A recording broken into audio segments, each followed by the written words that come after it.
Hello guys, how are you? I hope everyone good. I'm also good. So I have completed classical theory of administration, in which I have covered the scientific management theory by F.W. Taylor, then administrative theory by Henry Frohl, then their their contribution and publication, and apart from also many other classical thinkers like Luther Gulick, Linder Ulrich, Munne Riley. All these things I have completed, and after that move to next thinker, that is Mary Parker Follett. Scientifically, she belong to, not scientifically, chronologically, she belong to the scientific management school, means that classical thought of school, but psychologically, philosophically, she belong to behavioral human relation approach. So she make the bridge between classical thought of school between and behavioral human relation approach. देखिए हमारे जो thinkers के classes बटे हैं based on their years, एक प्रकार से time के अकॉर्डिंग, फिलोसफी के according and their publication contribution, और उन्होंने किस प्रकार को ट्रेडिशनल ऑर्गेनाइजेशन को धीरे धीरे ग्रो कराया, उसके हिसाब से कुछ थिंकरों के क्लास बटे हुए हैं। जैसे हमारा classical school of thought thinkers हो गए, देन उसके बाद हमारे आते हैं ह्यूमन रिलेशन अप्रोच के थिंकर्स आ गए, देन हमारे बिहेवियर स्कूल ऑफ थॉट के आते हैं,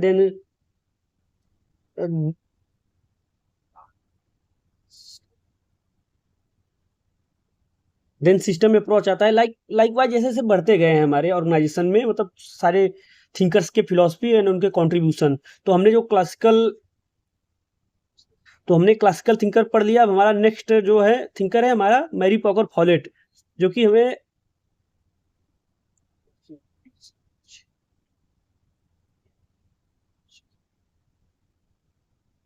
ह्यूमन रिलेशन अप्रोच के ये थिंकर हैं। So before start their philosophy, their principles, their contribution in the organization, we have some ideas about their background, their biography, so that we have the knowledge about their perspective. सो मतलब इनके topic start करने से पहले हम थोड़ा इनके बारे में हाईलाइट करते हैं कि इनका स्टडी कैसे हुआ, इनका क्या बैकग्राउंड है, इनके क्या थॉट्स रहे ऑर्गेनाइजेशन को लेके, ऑर्गेनाइजेशन की एफिशिएंसी को लेके, ये सब देखेंगे। बेसिकली हमने देखा है कि जो हमारा साइंटिफिक मैनेजमेंट स्कूल था, उन्होंने क्या किया था, ऑर्गेनाइजेशन को एफिशिएंसी को लेके बात की थी, ऑर्गेनाइजेशन के स्ट्रक्चर पे जोर दिया था, और हमारे ह्यूमन रिलेशन अप्रोच को, ह्यूमन रिलेशन एक्सपेक्ट को क्या किया था, नेग्लेक्ट कर दिया था। और वहीं पे हमारे एडमिनिस्ट्रेटिव थिंकर सारे आए, मैनेजमेंट थिंकर जो आए, क्लासिकल थिंकर थे, फेवल, उर्विक, लिंडल, ये सब थे। इन लोगों ने भी क्या किया, इन लोगों ने भी ऑर्गेनाइजेशन के एफिशिएंसी पे जोर दिया, ऑर्गेनाइजेशन के स्ट्रक्चर पे जोर दिया, ऑर्गेनाइजेशन के प्रिंसिपल्स बताए। किसी ने भी ऑर्गेनाइजेशन में जो ह्यूमन एक्सपेक्ट है उसको नहीं बताया, किसी ने निगलेक्ट कर दिया था। और वहीं पे हमारे जो मैरी पाकर फॉलेट जी का, यही मेन उनका क्या था, फोकस था ऑर्गेनाइजेशन में, कि ऑर्गेनाइजेशन में जो ऑर्गेनाइजेशन की ह्यूमन डायमेंशन है, organisation human dimension, socio dimension, psychological dimension जो है, उस पे इन्होंने जोर दिया, उस चीज को इन्होंने बताया, ऑर्गेनाइजेशन में इंपॉर्टेंस दिया। इसीलिए ये क्या करते हैं, और बेसिकली इनका फिलॉसफी साइंटिफिक भी थे, तो इसलिए ब्रिज क्रिएट की दोनों, मतलब ट्रेडिशनल ऑर्गेनाइजेशन को में जो हमारे क्लासिकल थॉट ऑफ स्कूल के थिंकर थे, उनके फिलॉसफी को भी इन्होंने क्या किया, इंपॉर्टेंस दिया। और अपने कुछ के जो थे सोशल डायमेंशन थे ऑर्गेनाइजेशन के, साइकोलॉजिकल डायमेंशन थे, ह्यूमन एस्पेक्ट को भी इन्होंने क्या किया, सेंट्रल पॉइंट ऑफ फोकस रखा। सो इनके प्रिंसिपल्स पढ़ने से पहले इनके बारे में हम थोड़ा देखते हैं, एक नज़र डालते हैं।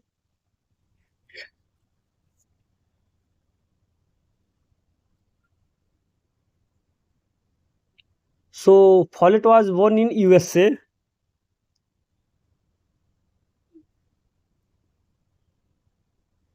टाइम पीरियड इनका क्या रहा लाइफ का, 1868 टू 1930।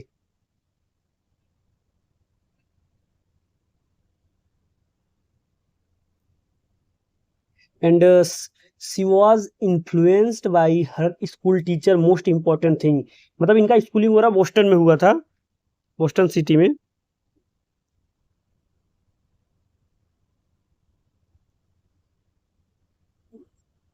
और ये जो रेड क्लिफ कॉलेज को ज्वाइन की, red Cliff basically women college की ब्रांच को ज्वाइन की थी अपने स्टडी को लिए।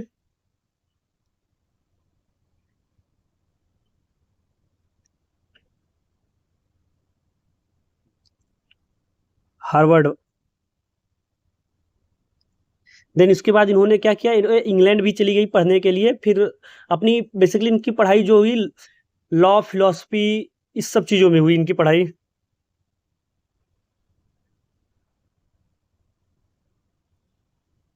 देखिए बहुत डीप में इनके बारे में नहीं जाना, क्योंकि बायोग्राफी से क्वेश्चन नहीं आएगा, बट बायोग्राफी इसलिए बता रहा हूँ कि ताकि आपको एक आइडिया लगे कि ये स्टडी क्या की है, किस ऑर्गेनाइजेशन में काम किए। तो बेसिकली हर लोग का अपना ये रूल है, उन जिस ऑर्गेनाइजेशन में काम किए वहाँ के एक्सपीरियंस को लेके, वहाँ के ऑर्गेनाइजेशन को एफिशिएंसी को बढ़ाने के लिए सब लोगों ने अपना अपना अलग अलग पर्सपेक्टिव दिए। बेसिकली वही पर्सपेक्टिव हम इनके प्रिंसिपल के रूप में पढ़ते हैं। तो मेन इंपॉर्टेंट वो है कि इनका क्या कॉन्ट्रीब्यूशन है ऑर्गेनाइजेशन में, इनका क्या किस किन चीज पे इनका फोकस रहा, और ऑर्गेनाइजेशन को बेटर बनाने के लिए, और एज वेल एज ऑर्गेनाइजेशन में जो एम्प्लॉई है उनको भी बेटर बनाने के लिए, एक अच्छे एडमिनिस्ट्रेशन के लिए क्या क्या जरूरी है। बेसिकली वही सब चीज़ों इन्होंने बताए, वही क्या हुए, वही प्रिंसिपल हुए इनके। बेसिकली मेन इंपॉर्टेंट चीज़ वो है। बट इस सब जानने के लिए पहले इनका बेसिक्स, इनके बारे में जानना बहुत जरूरी है, ताकि एक आइडिया लगे कि उनका साइकोलॉजी किस तरह काम करता था। देखिए इन्होंने अपनी पढ़ाई इंग्लैंड से किया, फिर अपनी पोस्ट ग्रेजुएट की पढ़ाई करने के लिए वो पेरिस गई। पेरिस किस चीज़ के लिए? पीजी के लिए, पोस्ट ग्रेजुएट के पढ़ाई के लिए। तो देखिए बेसिकली क्या स्ट्रगल बहुत किए इन्होंने अपने पढ़ाई को लेकर अच्छे जगह से हो। और सबसे इंपॉर्टेंट पॉइंट क्या है, इन्होंने जो अपनी मतलब पढ़ाई के दौरान, स्टडी के दौरान ही इन्होंने अपना एक पेपर पब्लिश किया था। बहुत इंपॉर्टेंट जो इंटरेस्टिंग पॉइंट है, the speaker of the house of Representative, बहुत इंपॉर्टेंट पॉइंट है। ड्यूरिंग स्टडी आप देख सकते हो कि मतलब स्टडी के दौरान पेपर पब्लिश करना मतलब कितना इंपॉर्टेंट है, कितना मतलब सोच सकते हो क्या पर्सपेक्टिव रहा होगा, क्या एनालिसिस रहा होगा। The speaker of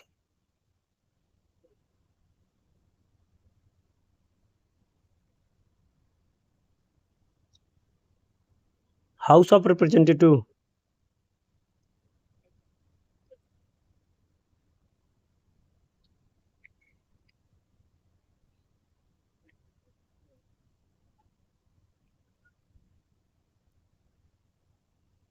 as a student she was keenly interested in philosophy, history and political science, which she pursued with enthusiasm. After her studies she developed interest in social administration and social work. From 19,000 to 1908, she devoted her time to social work in the Roxbury neighborhood, Boston. In 1908, she became chairperson of the Committee on Extended Use of School Buildings of the Women's Municipal League, Boston. In 1911, she opened East Boston High School Social Center and was instrumental in the formation of such a center throughout Boston, which helped her to transform her view on democracy. She did social work for women, children, and slum dwellers. In 1912, she took to vocational guidance and became a member of the Placement Bureau Committee, Boston. In this capacity, she came in contact with industry and contributed to the management thought. She also served on the Minimum Wage Board and in 1917 became vice president of the National Community Centers Association. देख सकते हैं कि आपका इनका जो interest रहा, पहले तो उनको क्या पढ़ने की इंटरेस्ट थी, लॉ,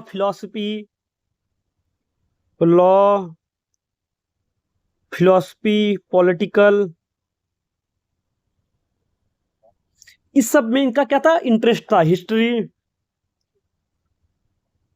देन धीरे धीरे क्या हुआ, इनका पर्सपेक्टिव इनका चेंज हुआ, ट्रांसफॉर्म हुआ। फिर इनका क्या हुआ, अट्रैक्शन सोशल वर्क में ज्यादा हुआ। सोशल वर्क में क्या हुआ, इनका झुकाव ज्यादा हुआ। एंड इन्होंने अपना एक हाई स्कूल भी खोला और उसमें इन्होंने basically women, children and slum डेवलपरों के लिए बहुत सारा योगदान रहा, इनका कंट्रीब्यूशन रहा उन सबको लेके। तो आप लोग समझ सकते हो कि मतलब ये क्या थी, एक प्रकार से इनका देख सकते हो नेचर क्या था एक तरह से सोशल वर्कर टाइप का इनका थॉट रहा। आप मतलब देखिए प्लेटोलॉजी जी इन्होंने स्टडी क्या किया, लॉ स्टडी किया, फिलोसफी, पॉलिटिकल साइंस, इन सब में स्टडी किया, बट धीरे धीरे इनका क्या हुआ, अट्रैक्शन, झुकाव किस साइड बढ़ा, सोशल वर्क के साइड बढ़ा। तो इनसे आप समझ सकते हो कि इनका झुकाव सोशल वर्क, सोशल सर्विस के लिए रहा। तो इससे आप समझ सकते हो कि इनका जो कंसेप्ट रहा होगा वो ऑर्गेनाइजेशन की एफिशिएंसी को लेके नहीं है इनका ज्यादा झुकाव। इनका ज्यादा झुकाव किस लिए, इम्प्लॉय के पर्सपेक्टिव, इम्प्लॉय के हित में है, ना कि मैनेजमेंट के हित में। तो आप समझ सकते हो मतलब कैसे कैसे फिलोसफी है। देखिए उनका जो उनका खुद का ओपिनियन रहा, खुद के विचार रहे, खुद के जो पर्सनालिटी रही, उसको इन्होंने क्या किया, फिलोसफी अपने प्रिंसिपल में लाए, प्रिंसिपल में चेंज कर दिए। क्यों, आप देख सकते हैं कि उन्होंने क्या किया, सोशल वर्क का काम कर रही है। उन्होंने हाई स्कूल खोला basically UN children slum developers के लिए। फिर उसके बाद वो क्या हुई, किसी इंडस्ट्री के कांटेक्ट में आई। Then she come to contact with, she came to contact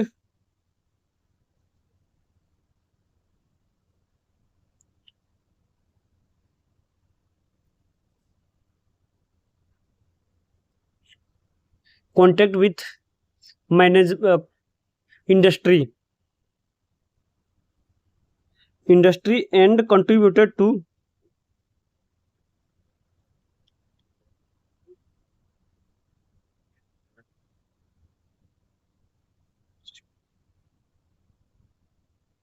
देखिए फिर उसके बाद अब क्या हुआ, अब इंडस्ट्री के टच में आई, मतलब कि अब कंपनी वगैरह, ऑर्गेनाइजेशन वगैरह, एजेंसीज वगैरह ज्वाइन की। और उस एजेंसी में इनका क्या था, मैनेजमेंट थॉट को, अपने जो मैनेजमेंट थॉट था इनका, इनका खुद का जो थॉट था उसको क्या किया, कंट्रीब्यूट की ऑर्गेनाइजेशन में ले। So thus Follett a political scientist turned her attentions to social administration and the solution to social problems, and hence smoothly to the realm of business management and administration.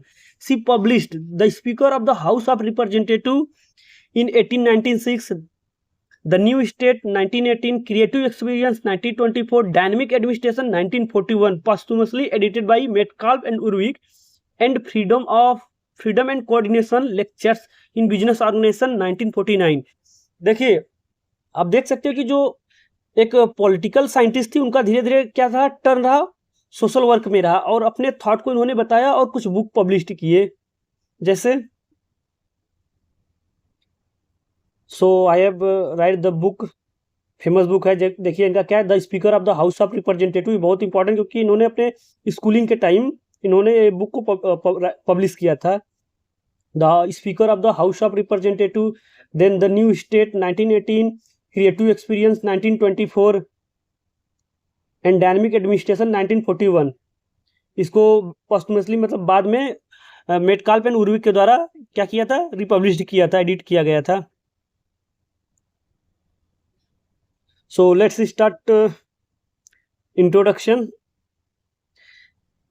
So Mary Parker Follett, life span 1868 to 1933, is considered one of the criteria for measuring, considered one of the pioneers of human relations and participatory management in administrations.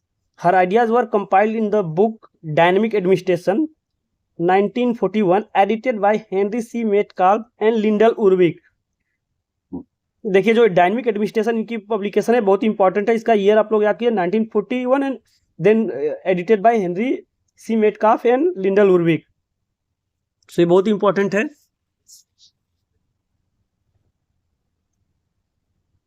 She viewed administration as a dynamic social process rather than rigid mechanical structures. Her ideas created a bridge between classical administrative theory and behavioral human relation approach। देखिए जो हमारी Mary Parker folate जी था, उन्होंने administration को क्या देखा, administration में एक डायनेमिक सोशल प्रोसेस को बताया, जो कि पहले हमारा क्या था, ऑर्गेनाइजेशन एक रिजिड एंड मैकेनिकल स्ट्रक्चर था, बट उन्होंने ऑर्गेनाइजेशन में एक सोशल प्रोसेस को बताया। सोशल डायमेंशन मतलब आप समझ सकते हो, जैसे कि ह्यूमन रिलेशन का कैसे होगा, ह्यूमन एक्सपेक्ट क्या क्या है, इमोशंस को लेके, उनके नीड को लेके, उनके एटीट्यूड को लेके, उनके बिहेवियर को लेके, उनको इंटरपर्सनल रिलेशन को लेके, इस सब चीज़ों को उन्होंने क्या किया, ऑर्गेनाइजेशन में इम्फेसाइज किया, इन पे जोर दिया, इनके बारे में बताया। अब बेसिकली इससे पहले जो हमारे ट्रेडिशनल ऑर्गेनाइजेशन थे सारे, जो क्लासिकल एडमिनिस्ट्रेटिव थ्योरी थी, वो सब क्या थी, उसमें लोगों का बस केवल हियरार्की था, स्ट्रक्चर पे जोर था, उसमें कमांड कैसे किया जाए, उसकी एफिशिएंसी को बढ़ाने के लिए क्या क्या प्रिंसिपल थे, इस सब मुद्दों पे बात हुआ था। But Mary Parker folate ji ने ऑर्गेनाइजेशन में सोशल एस्पेक्ट को बात किया, ह्यूमन एस्पेक्ट को बात किया। According to Follett, organisation is a social system and administration is a continuous process of coordination, cooperation and integration.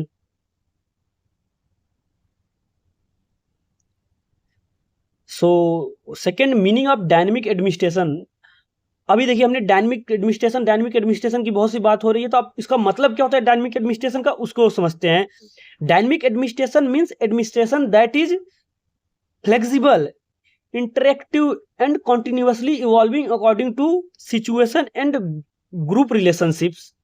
देखिए जो हमारा क्लासिकल ऑर्गेनाइजेशन था वो क्या था, बहुत ही रिजिड था, और वहां पे क्या था, एक हायरार्की बेस्ड था, वहां पे क्या था, ह्यूमन एक्सपेक्ट को उसने निग्लेक्ट किया था। बट एक डायनेमिक एडमिनिस्ट्रेशन क्या है, डायनेमिक एडमिनिस्ट्रेशन ऐसा है, किसी भी ऑर्गेनाइजेशन में क्या हो, फ्लेक्सिबिलिटी को बताएगा, एक फ्लेक्सिबल ऑर्गेनाइजेशन होगा, मीन्स दैट एक उसमें जो एम्प्लॉय होंगे उनके बीच इंटरेक्शन होगा, एक ग्रुप रिलेशनशिप होगा, और एक सिचुएशन के अकॉर्डिंग क्या होंगे, प्रिंसिपल अप्लाई होंगे।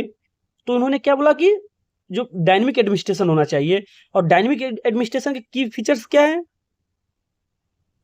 Administration is a process not a fixed structure. देखिए उन्होंने बताया कि डायनेमिक जो एडमिनिस्ट्रेशन है उसके फीचर्स में बताया कि एडमिनिस्ट्रेशन एक प्रोसेस होना चाहिए, ना कि ऐसा एक फिक्स स्ट्रक्चर हो जाना चाहिए कि एक बार कोई भी हमने चीजें रूल्स एंड रेगुलेशन बना दिया तो वही हो, नहीं, इन्होंने बताया कि एक सिचुएशन के अकॉर्डिंग हमारा एडमिनिस्ट्रेशन होना चाहिए। Next, organisation function through human relation and group interactions, और जो उस ऑर्गेनाइजेशन का फंक्शन होना चाहिए वो एक दूसरे जो एम्प्लॉय है उनके रिलेशन और ग्रुप के इंटरेक्शन, जो सारे ग्रुप है एम्प्लॉय है उन दोनों के बीच क्या इंटरेक्शन है उसके अकॉर्डिंग होना चाहिए।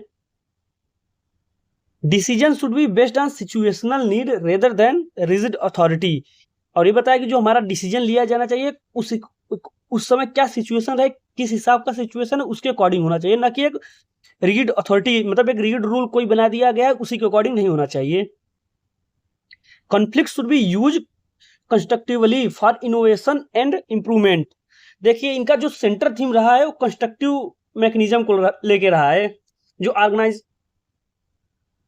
ऑर्गेनाइजेशन में बेसिकली क्या होता है, कॉन्फ्लिक्ट क्रिएट होगा। देखिए कोई भी अगर ऑर्गेनाइजेशन है उसमें कॉन्फ्लिक्ट तो होगा ही होगा। कॉन्फ्लिक्ट को खत्म करना मतलब कि एक प्रकार से बहुत ही वो है, मतलब बोल सकते हो कि वो नहीं किया जा सकता, हार्ड काम है। अगर ऑर्गेनाइजेशन कोई भी है जिसमें सोशल ग्रुप्स बने हैं, जिसमें मतलब एम्प्लॉय है, कोई लार्ज स्केल ऑर्गेनाइजेशन है, तो वहाँ पे क्या होगा, वहाँ पे कॉन्फ्लिक्ट होना ही है। और वो कॉन्फ्लिक्ट इन्होंने बताया कि वो ऐसा कॉन्फ्लिक्ट होना चाहिए कि कंस्ट्रक्टिव कॉन्फ्लिक्ट होना चाहिए। उस कॉन्फ्लिक्ट को लेकर हमारे ऑर्गेनाइजेशन में क्या हो, इनोवेशन हो, इंप्रूवमेंट हो ऑर्गेनाइजेशन का, ना कि डिक्लाइन हो। तो उन्होंने जो कॉन्फ्लिक्ट बताया है उस कॉन्फ्लिक्ट को उन्होंने एक कंस्ट्रक्टिवली यूज किया है, और ऑर्गेनाइजेशन को उस कॉन्फ्लिक्ट के द्वारा कैसे बढ़ावा मिले, मतलब कि डेवलपमेंट कैसे हो, इस चीज को उन्होंने बताया है, और इनका यही सेंट्रल थीम भी रहा है। Thus Follett rejected the mechanistic and hierarchical view of classical theory and the core ideas of Follett's dynamic administration. Now see what are the core ideas of dynamic administration. देखिए अभी तक हमने scientific management theory पढ़ा, उसको समझ लिया, जो कि टेलर के द्वारा था, उसका क्या मतलब था, उसका क्या चीज़ होते हैं, उसमें क्या क्या प्रिंसिपल रहे। देन उसके बाद हमने क्लासिकल एडमिनिस्ट्रेटिव थ्योरी जो कि मैनेजमेंट थ्योरी है, हेनरी फ्योल के द्वारा पढ़ा। उसके बाद डिफरेंट क्लासिकल थिंकर के थॉट्स को पढ़ा। अब हम पढ़ रहे हैं डायनेमिक एडमिनिस्ट्रेशन। किसके द्वारा dynamic administration? Mary Parker folate के द्वारा, एफ.बी. फॉलेट के द्वारा। तो हमने डायनेमिक एडमिनिस्ट्रेशन का मीनिंग समझ लिया, इसके फीचर्स समझ लिए। अब डायनेमिक एडमिनिस्ट्रेशन के क्या क्या कोर आइडियाज हैं, उसमें मतलब क्या है बेसिकली उसके आइडियाज डायनेमिक एडमिनिस्ट्रेशन के, वो पढ़ेंगे। So first point is constructive conflict.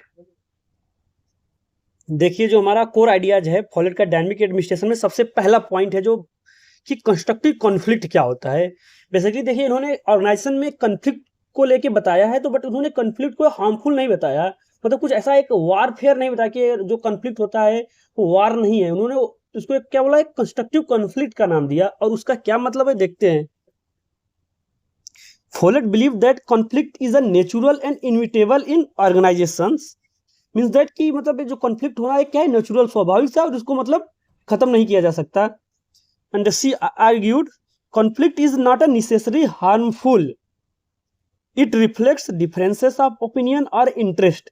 देखिए इन्होंने बताया कि जो देखिए जो कॉन्फ्लिक्ट है वो जरूरी नहीं को हार्मफुल ही हो, और ये कॉन्फ्लिक्ट किस लिए होता है ऑर्गेनाइजेशन में।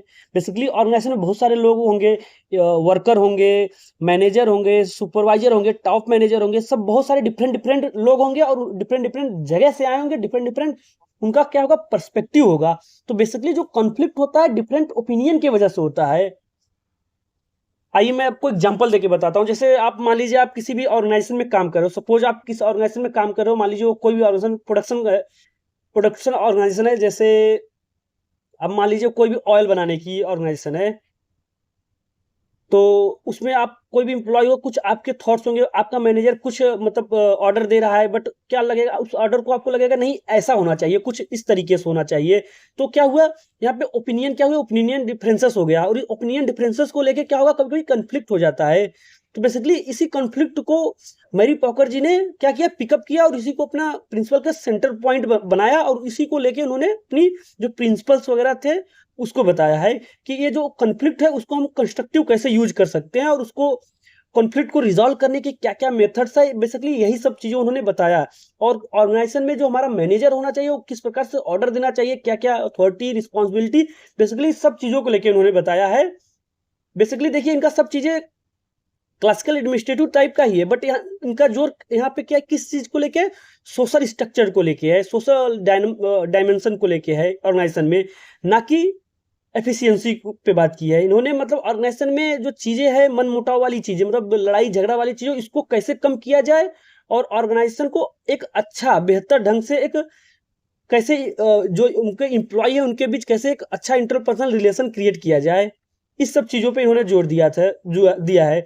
तो बेसिकली यही बताया गया है इसमें कि जो हमारे डेनियल व्रेन थे, हमारे स्कॉलर हैं डेनियल व्रेन, उन्होंने बताया कि chronologically she belong to scientific management era and philosophically to the social man era, इसीलिए बोला गया है।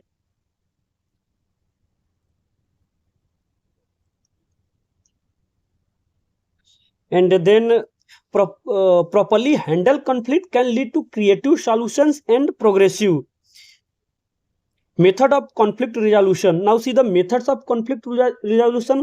देखिए इन्होंने बताया कि अगर जो कॉन्फ्लिक्ट हो रहा है ऑर्गेनाइजेशन में, अगर उसको हम केयरफुली उसको हैंडल करें तो क्या होगा, एक सॉल्यूशन निकल के आएगा, और वो सॉल्यूशन क्या होगा, प्रोग्रेसिव सॉल्यूशन होगा, ऑर्गेनाइजेशन को प्रोग्रेस करेगा।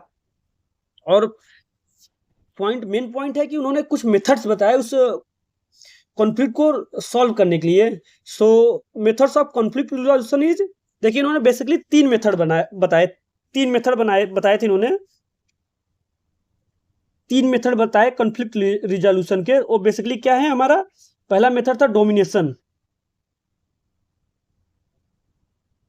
And second one is compromise, and third one is integration.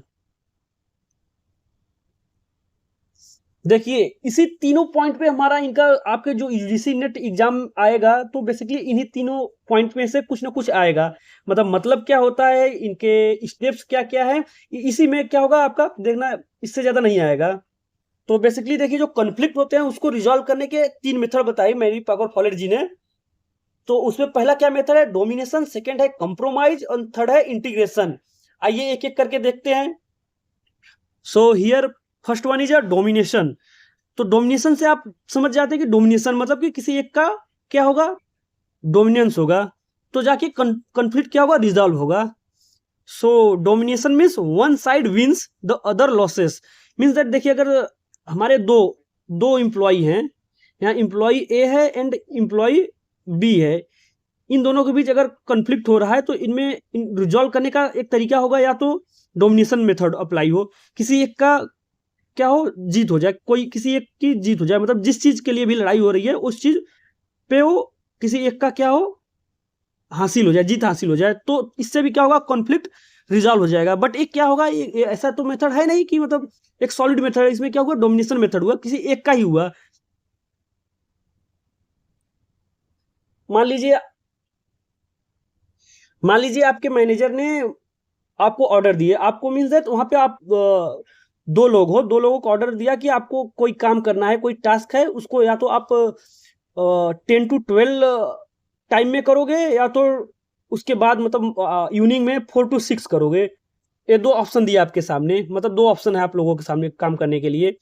तो उसमें से क्या होगा, जो इम्प्लॉई वर्कर ए होगा वो बोलेगा नहीं, हम 10 बजे से लेकर 12 बजे तक काम करेंगे, बट इम्प्लॉय बी बोलेगा नहीं, हम 4 से 6 के बीच काम करेंगे। तो इस दो देखिए ओपिनियन क्या हुआ, डिफरेंसेस हो गए, और इसको बीच लेके क्या हुआ, हमारा दोनों इंप्लॉय के बीच, ए एंड बी के बीच क्या हुआ, लड़ाई हो गया। अब इस लड़ाई को रिजॉल्व कैसे किया जाए। अब ये देखिए, चैलेंज किसके बीच आएगा, ये चैलेंज किसके लिए आएगा, ये चैलेंज आएगा मैनेजमेंट के लिए, मैनेजर के लिए, कि अब देखिए, अब तो मैनेजर ने तो ऑप्शन दिया था कि दो टाइम है आपके बीच, 10 to 12 और 4 to 6, इन दोनों बीच किसी भी टाइम को चूज कीजिए, आप दोनों आके काम को कंप्लीट कीजिए। बट अब इंप्लॉय में को क्या हुआ, कोई एक एम्प्लॉय 10 से 12 के लिए रेडी है और दूसरा एम्प्लॉय 4 से 6 के लिए रेडी है। अब देखिए, अब मैनेजर के लिए क्या हुआ, एक टास्क मिल गया, मतलब चैलेंजिंग टास्क, कि अब क्या किया जाए। तो देखिए, इसमें तो इस कॉन्फ्लिक्ट को रिजॉल्व करने का जो पहला मेथड था, डोमिनेशन मेथड था, किसी एक को बात को हम वैल्यू दे दे, ठीक है, नहीं चलिए ए बोला है 10 से 12, तो हम 10 से 12 काम कर लेंगे। बट इससे क्या हुआ, देखिए अब मैनेजर ने बोला है तो कॉन्फ्लिक्ट तो रिजॉल्व हो गया, बट ये क्या ठीक रहा, नहीं, इससे क्या होगा, एफिशिएंसी पे भी जोर आएगी। जो एम्प्लॉय भी होगा क्या करेगा, वो आ तो जाएगा 10 से 12 के बीच काम करने पर, क्या करेगा, आधे अधूरे मन से काम करेगा। तो इससे क्या हुआ, कहीं ना कहीं आप देखोगे एफिशिएंसी पे फर्क पड़ेगा, और जो एम्प्लॉय बी का है उसके मोटिवेशन लेवल पे भी फर्क पड़ेगा। तो ये सब क्या है चीजें, कॉन्फ्लिक्ट रिजॉल्व करने के तरीका तो ठीक है, बट क्या है, एक राइट वे नहीं है।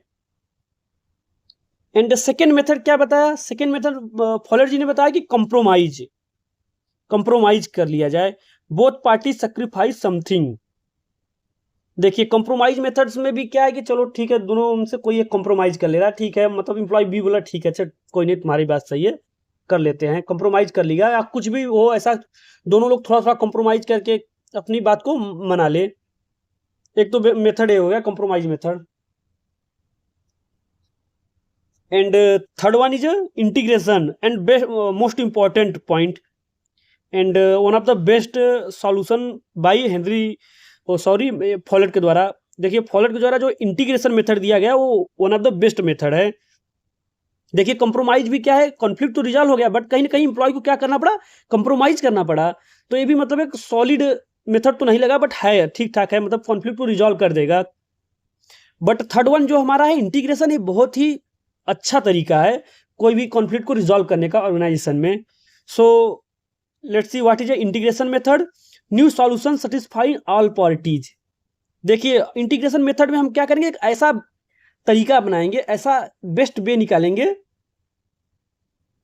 न्यू आइडिया निकालेंगे,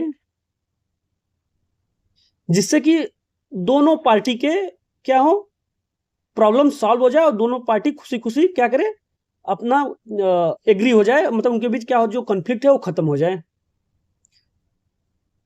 finding a new solution which satisfy the real needs of both side, and neither the side sacrifice anything,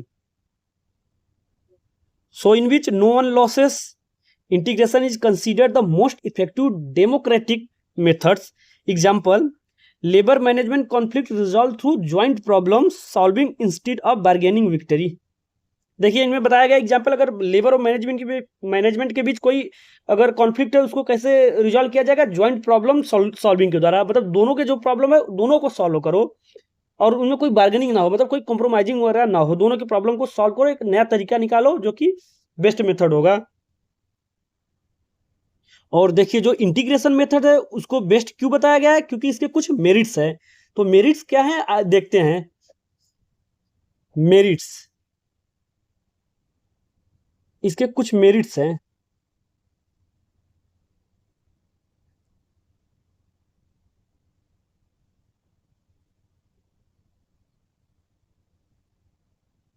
so first merit is it resolves once and for all the original conflict as it goes to the root of the problem. देखिए पहला merit क्या है कि जो ये conflict resolve करेगा क्या करेगा, जड़ से रूट से खत्म करेगा। क्योंकि इसमें एक हम उसके जो प्रॉब्लम का कॉज है उसको आइडेंटिफाई करेंगे और उसका सॉल्यूशन निकालेंगे। और इसमें क्या दोनों साइड के जो दोनों पार्टीज है दोनों पार्टी के प्रॉब्लम का सॉल्यूशन निकालेंगे। तो इससे क्या हुआ, जो हमारा कॉन्फ्लिक्ट है वो जड़ से रूट से खत्म हो जाएगा। So first merit is it resolve once and for all the original conflict, मतलब कि वही जो बताया कि क्या होगा, कॉन्फ्लिक्ट के रूट तक जाएगा और उसको हमेशा के लिए रिजॉल्व करेगा। एंड सेकंड मेरिट है इसका, it makes use of better techniques and save the time, और ये क्या करेगा, एक ऐसा टेक्निक फाइंड करेगा, एक बहुत ही अच्छा टेक्निक फाइंड करेगा, उससे क्या होगा, दोनों के प्रॉब्लम सॉल्व हो जाएंगे और टाइम भी बचेगा। एंड थर्ड वन ये lead to new values and develop new situation, और उससे क्या होगा, एक नया तरीका अपनाया जाएगा और एक नया सिचुएशन भी राइज होगा। तो ये सब क्या है, इंटीग्रेशन मेथड के क्या है, मेरिट्स है। That's why integration method is best method for conflict resolution. So one more important point, what is the step taken during the integration methods, means that Follett ji ने सजेस्ट किया है कि क्या क्या स्टेप लिए जाएंगे जब इंटीग्रेशन मेथड हम अप्लाई कर रहे हैं कॉन्फ्लिक्ट रिजोल्यूशन के लिए। सो एक एक करके देखते हैं क्या क्या स्टेप इन्वॉल्व किया जाएगा।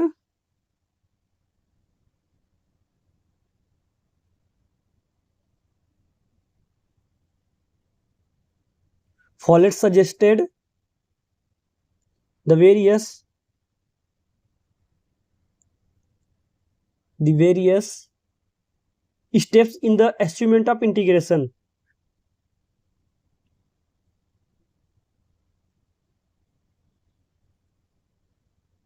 Achievement of integration.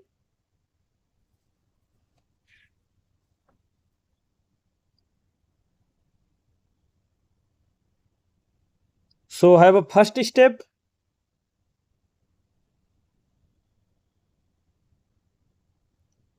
देखिए फर्स्ट स्टेप में क्या है, देखिए फर्स्ट स्टेप क्या होगा, जो इंटीग्रेशन मेथड में सबसे पहले ये जरूरी है कि जो दोनों साइड के जो नीड है वो क्या क्या है, मतलब दोनों साइड के डिफरेंसेस क्या है, नीड क्या है, उनके प्रॉब्लम क्या है, उनको ओपन करना, लाना, सब पहले सामने लाना।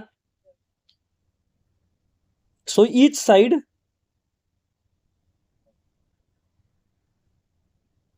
should recognize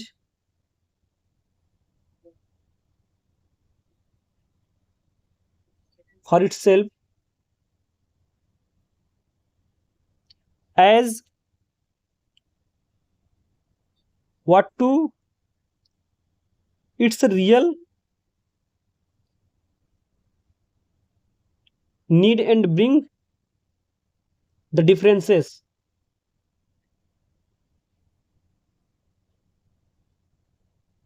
into the open।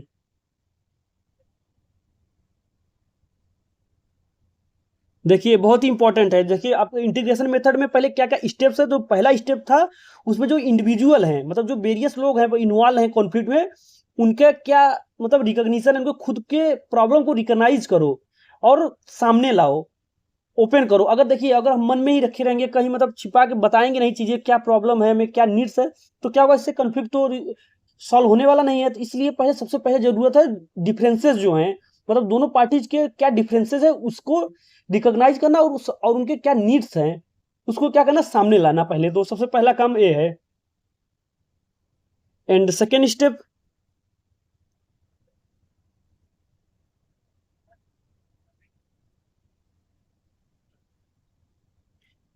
अब सेकेंड पार्ट में हम देखेंगे कि जैसे दोनों पार्टीज होंगे उनकी लड़ाई झगड़ा किस लिए होगा, कुछ उनका डिमांड होगा कि ऐसा होना चाहिए, एंड अदर पार्टीज का डिमांड होगा कि नहीं नहीं ऐसा होना चाहिए। तो बहुत सारे उनके क्या होंगे, डिमांड होंगे। तो पहले उनके जो डिमांड्स है उनको क्या करना है, छोटे छोटे पार्ट्स में, मतलब क्या क्या स्मॉल स्मॉल उसको सब डिवीजन करना है उनके डिमांड को। सो सेकेंड स्टेप हमारा यही है, पहले जो उनके डिमांड होंगे उनको क्या करना है, उनको वेरियस कंस्टिट्यूएंट में क्या करना है, ब्रोक करना है, पार्ट बाई पार्ट करना है। मान लीजिए उनका कोई भी डिमांड है तो पहले उसको छोटे छोटे डिमांड में बनाना है। So second step is breaking down all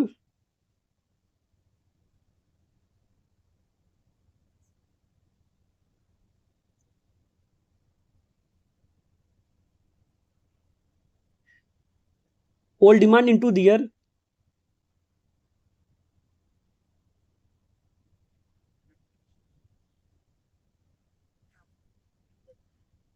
constituent part.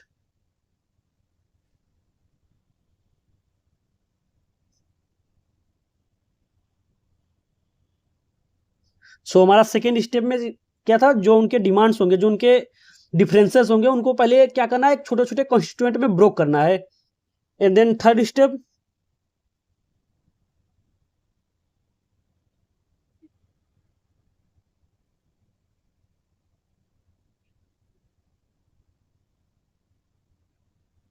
so here our third step is examining the real meaning of symbols.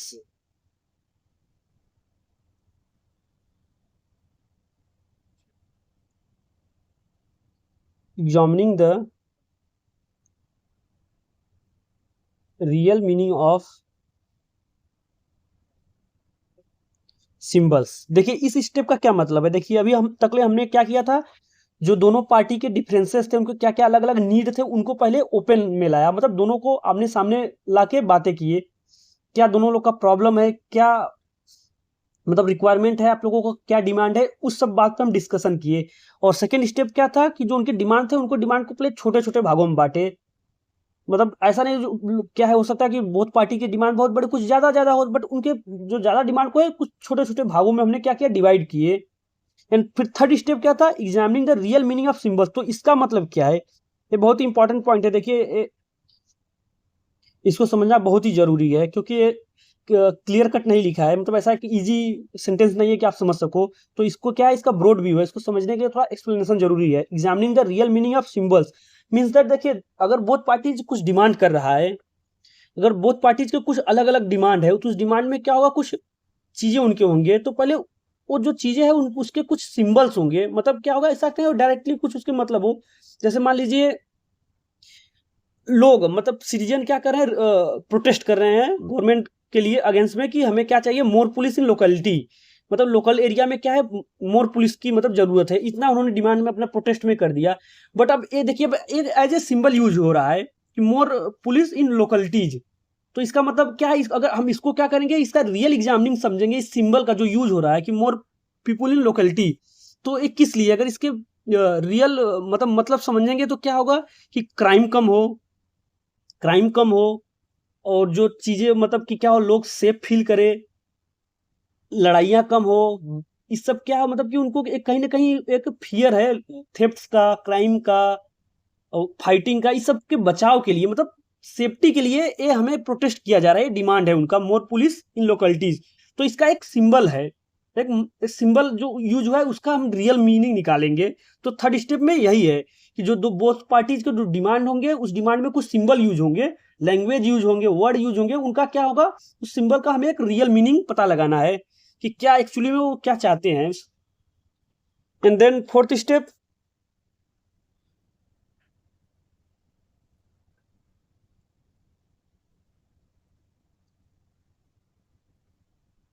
And fourth step हमारा है preparation for the response of other side.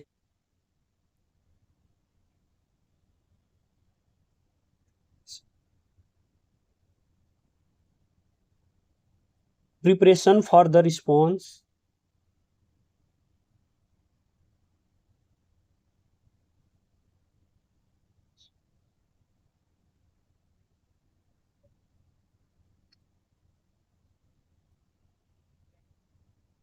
देखिए preparation for the response of other side का क्या मतलब है, इसका simple cut मतलब कि देखिए हमने बोथ पार्टी को A and B, both party को मैनेजमेंट के सामने लाया, ठीक. ये देखिए कॉन्फ्लिक्ट रिजोल्यूशन है, हो रहा है, मतलब ये इंटीग्रेशन मेथड में हो रहा है हमारा. यहाँ पे मैनेजर होगा, यहाँ पे चेयर्स हैं, यहाँ पे ए और बी दोनों पार्टी आमने सामने, इनके बीच क्या कॉन्फ्लिक्ट है, उसको हम रिजॉल्व कर रहे हैं इंटीग्रेशन मेथड से. तो दोनों के बीच में पहले एक हमने सब कुछ कर लिया, इनके डिमांड्स को, बी को, ए की डिमांड को, बी की डिमांड को, दोनों लोग के डिमांड को आपस आमने सामने रखा, उनके क्या नीड्स हैं, उनके क्या रिक्वायरमेंट्स है, दोनों के डिमांड्स को हमने सुना, मैनेजर ने सुना. फिर क्या किया, उन दोनों के डिमांड को क्या है, छोटे छोटे भागों में बांटा, मतलब कि बहुत सारे मान लीजिए डिमांड होंगे उनके, तो उनको क्या किया, पहले हम छोटे छोटे हिस्सों में कर दिया, डिवीजन में उनके डिमांड को कर दिया। फिर उनमें जो यूज हुए हैं उनके डिमांड में कुछ वर्ड या सिंबल लैंग्वेज यूज हुए होंगे, क्या डिमांड है वो यूज हुए होंगे, उसके हम रियल मीनिंग को समझेंगे। और फिर क्या करेंगे, फिर कहेंगे कि हम पूछेंगे कि आप ए बताइए बी के लिए क्या बेटर रिस्पॉन्स है, और बी को बताएंगे ए के लिए आप बताइए कोई रिस्पॉन्स दीजिए इनके प्रॉब्लम को लेके। मतलब कि एक प्रकार से क्या है कि कॉन्फ्लिक्ट में एक दूसरे के जो डिमांड होंगे उनके सॉल्यूशन को पूछेंगे। मान लीजिए हम पूछ लिए ए से कि आप बी के लिए कोई सॉल्यूशन बताइए, बी और बी से पूछेंगे आप ए के लिए कोई सॉल्यूशन बताइए। मतलब कि एक दूसरे के लिए आप दोनों लोग सॉल्यूशन बताइए क्या कर सकते हैं, आप दोनों के जो प्रॉब्लम है डिमांड है उसको फुलफिल करने के लिए क्या बेटर ऑप्शन है। एक प्रकार से आप ऐसे इजी वे में समझ सकते हो कि यही होगा preparation for the response of other side. पहले इन दोनों के रिस्पॉन्स को जानेंगे कि एक दूसरे को लेके वो क्या बोल रहे हैं, मतलब एक दूसरे के प्रॉब्लम को सॉल्यूशन को लेके क्या बोल रहे हैं उसको सुनेंगे। अब हमने एक दूसरे के रिस्पॉन्स को सुन लिया, मतलब कि सॉल्यूशन को सुन लिया कि एक दूसरे के जो अपोजिट साइड के जो डिमांड होंगे, कन्फ्लिक्ट होंगे, उसके प्रॉब्लम का सॉल्यूशन एक दूसरे से के द्वारा सुन लिए। देन फाइनल स्टेप फिर क्या होगा हमारा मैनेजर का,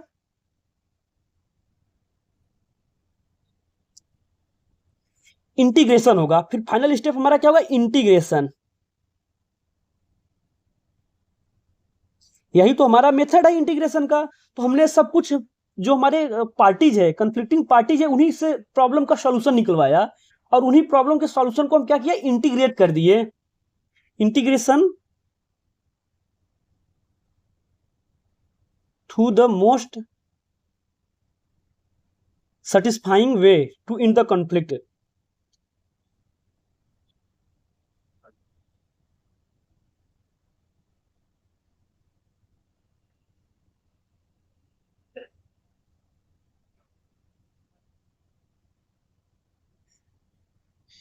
Satisfying way to end the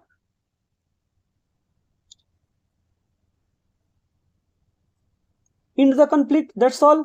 देखिए अब हमने एक दूसरे के ही से ही एक दूसरे के प्रॉब्लम का क्या सॉल्यूशन मांगा, और उस सॉल्यूशन को क्या किया, इंटीग्रेट किया, और एक ऐसा तरीका बनाया जिससे कि क्या हो, जो कॉन्फ्लिक्ट हो क्या हो, रिजॉल्व हो जाए।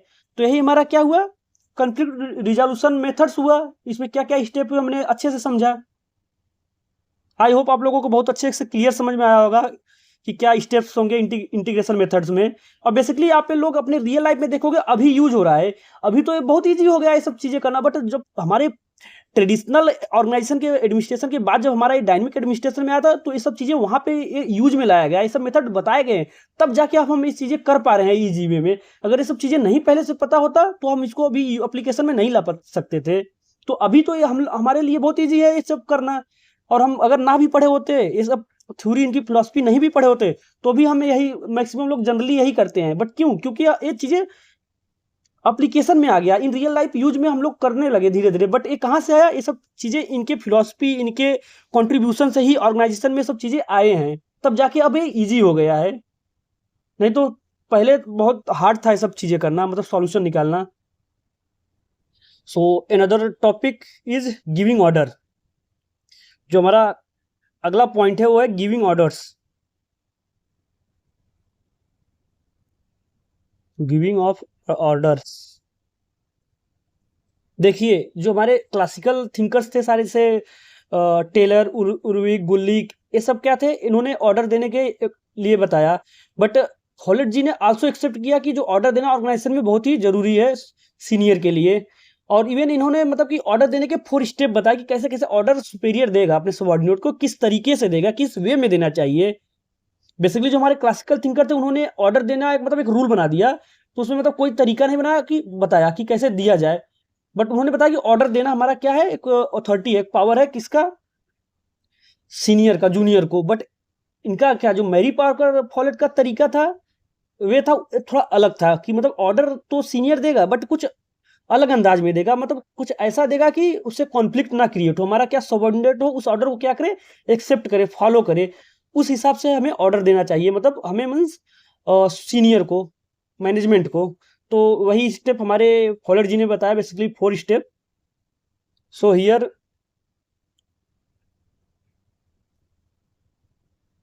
Folate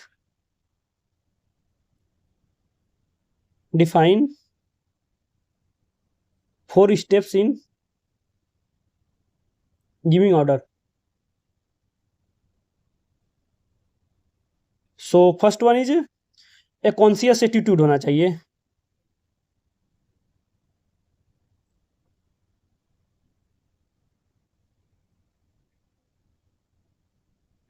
second one is a responsible attitude.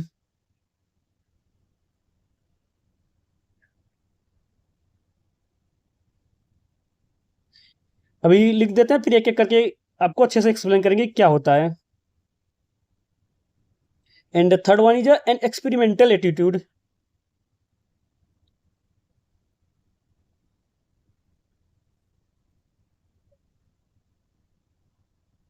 And last one is a result attitude.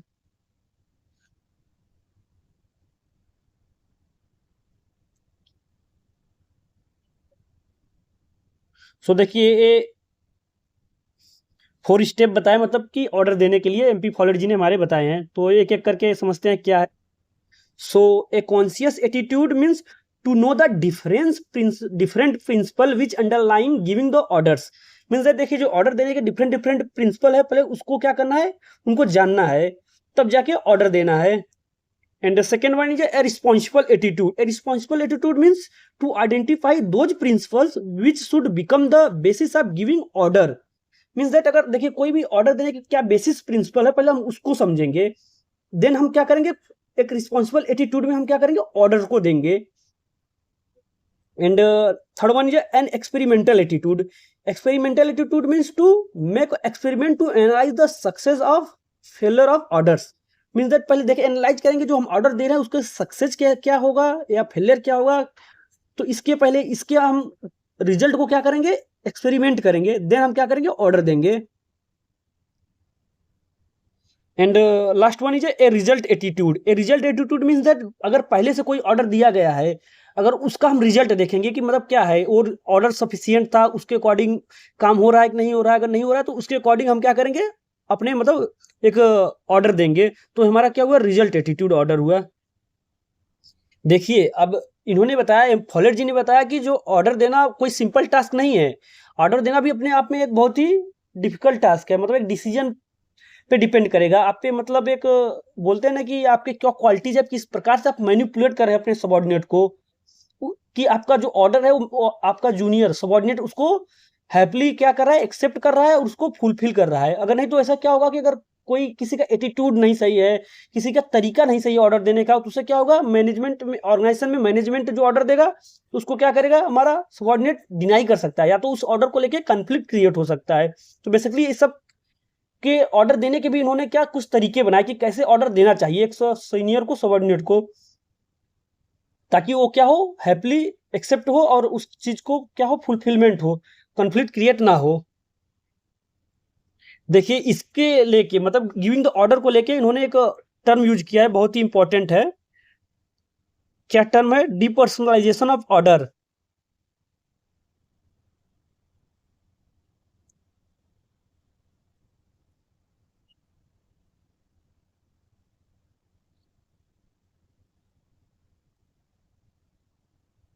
So depersonalisation of orders क्या होता है, तो बेसिकली देखिए जो फॉलेट जी ने बताया कि हम अगर ऑर्गेनाइजेशन में अगर कोई भी बॉस ऑर्डर दे रहा है तो ऐसा भी नहीं होना कि बहुत मतलब एक ईगो टाइप का नहीं होना चाहिए, कि ओवर इम्फेसिस ऑन बॉसिज्म, मतलब बॉसिज्म जो एक रूल है कि बॉस को बहुत ज्यादा ओवर स्ट्रिक्ट नहीं होना है, एक क्या होना है कि कंस्ट्रक्टिव वे में ऑर्डर देना है, सिचुएशन के अकॉर्डिंग ऑर्डर देना है। एक बहुत इंपॉर्टेंट लाइन है ऑर्डर को लेके, ए डिपर्सनलाइजेशन ऑफ ऑर्डर को लेके, कि order therefore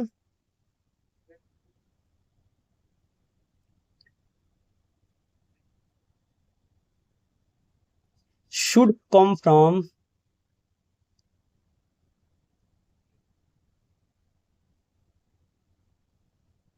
action and not action from order।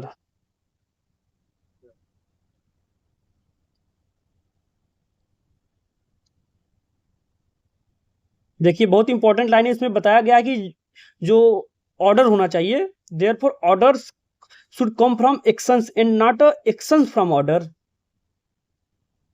So depersonalisation में यही है कि यूनाइट ऑल द सिचुएशन, मतलब सिचुएशन को हम यूनाइट करेंगे और उसको अकॉर्डिंग हम ऑर्डर देंगे।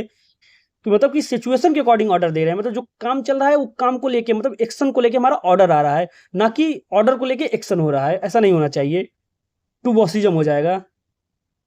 सो here our point is law of the situation, यही बताया है। सिचुएशन के अकॉर्डिंग हमारा क्या होना चाहिए, ऑर्डर आना चाहिए, ना कि ऑर्डर के अकॉर्डिंग एक्शन होना चाहिए। सो लॉ ऑफ सिचुएशन क्या है फॉलेट जी का, this is one of the Follett's most famous ideas. Meaning, इसका मीनिंग क्या है, authority should come from the situation, वही जो मैंने अभी बताया है। Orders come from the actions, वही यहाँ पे इन्होंने बताया कि authority should come from the situation not from position और हियरकी।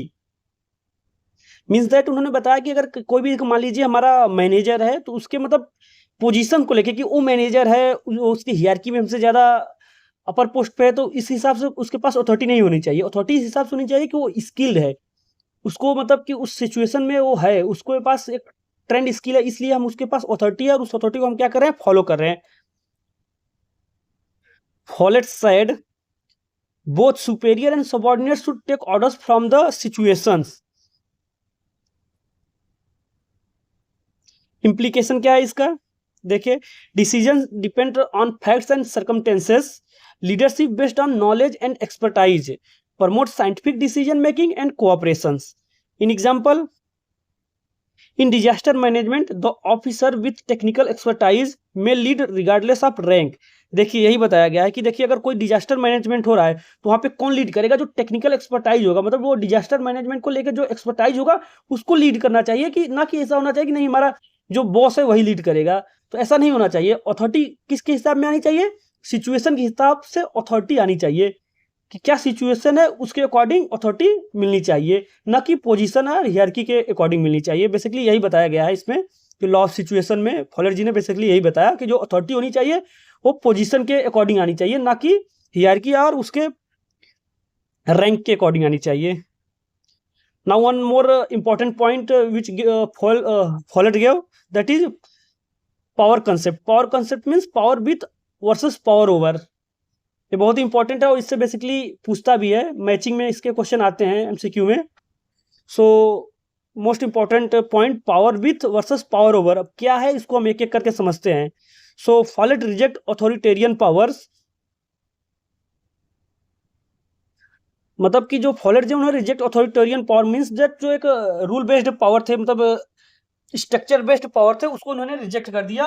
और उन्होंने जो पॉइंट बताए, 2 पॉइंट बताए पावर को लेके, कि power over and power with क्या होता है, उनमें बेसिकली उन्होंने डिफरेंस बताया और कौन सा बेस्ट मेथड है उसको इन्होंने बताया।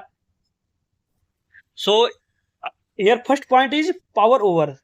पावर ओवर क्या होता है,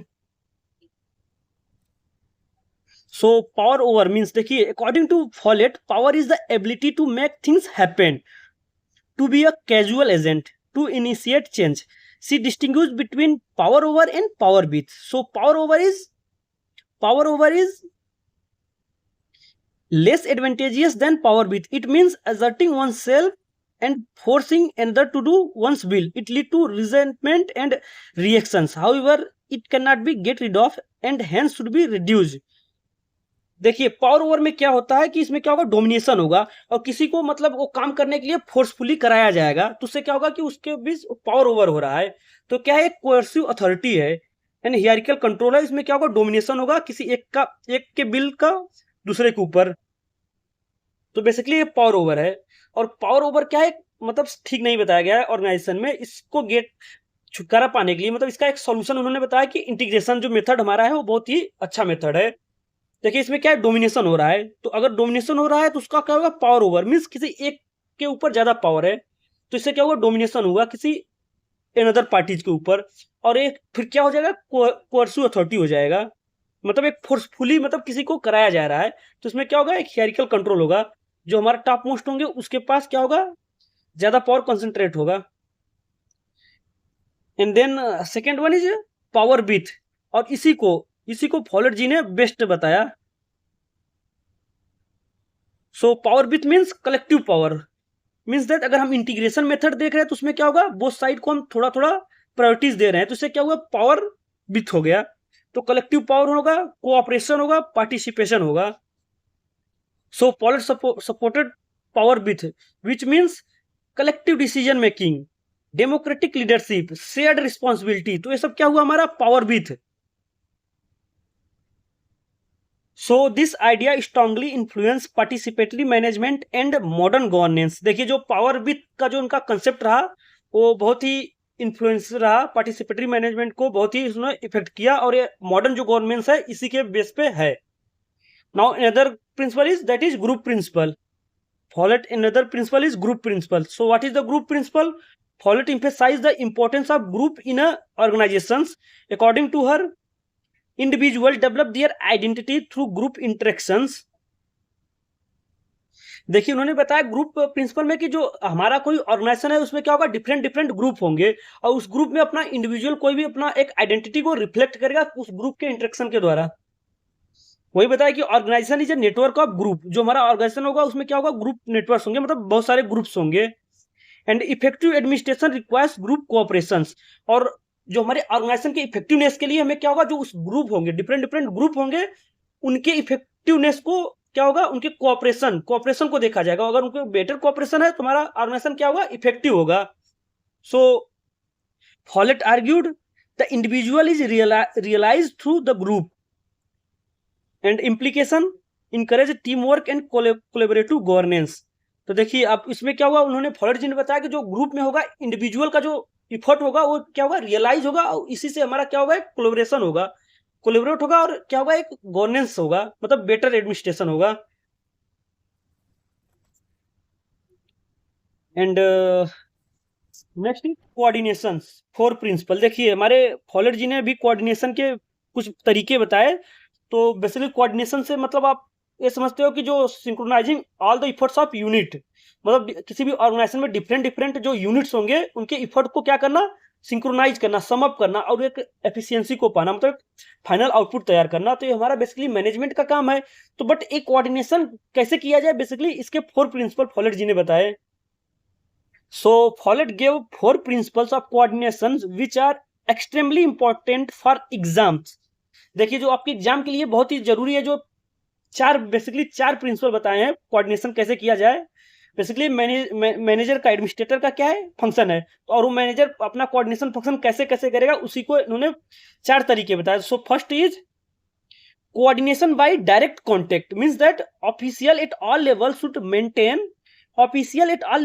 maintain direct communication.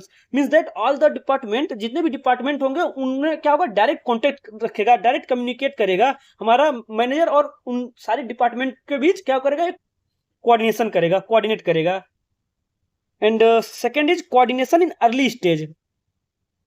Early stage इसका मतलब है, अगर जैसे मान लीजिए आप कोई भी प्लान कर रहे हो, प्लान बनाने से पहले जितने भी डिफरेंट ऑर्गेनाइजेशन वो सॉरी डिफरेंट डिपार्टमेंट है हमारे ऑर्गेनाइजेशन में, उनमें क्या करना, कोऑर्डिनेट करना, उनको सबको बताना कि हमें प्लान करने जा रहे हैं, सब में आप लोगों का ये हमें कोऑर्डिनेशन चाहिए, ये हेल्प चाहिए, मतलब पहले ही उनको बताना। So coordination must start during policy formulation and not after the implementation. And third one is coordination as a reciprocal relation.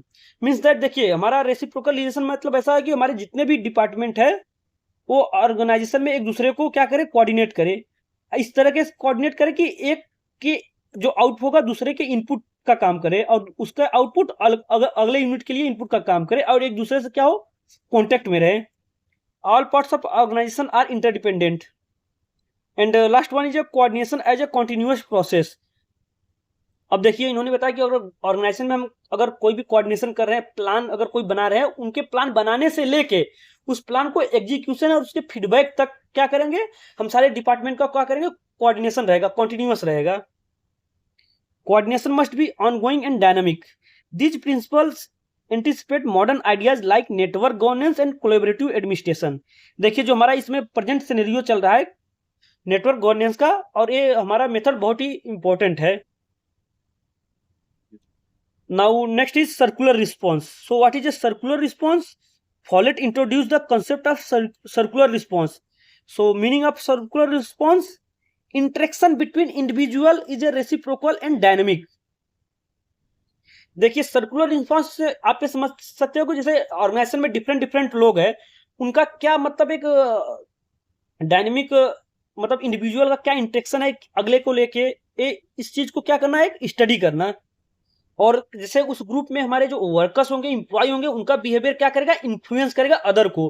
तो क्या करना है, इसको हमें एक सर्कुलर वे में एक कॉन्टिन्यूअस फीडबैक होना चाहिए, ना कि टॉप डाउन जैसे कमांड टाइप का होना चाहिए। ऐसा नहीं होना चाहिए, एक सर्कुलर वे में होना चाहिए कि एक दूसरे का इंटरेक्शन कैसे है, उनका बिहेवियर एक दूसरे को कैसे इंपेक्ट कर रहा है। तो ये चीज एक सर्कुलर वे में होना चाहिए, ना कि टॉप डाउन अप्रोच के जैसा होना चाहिए।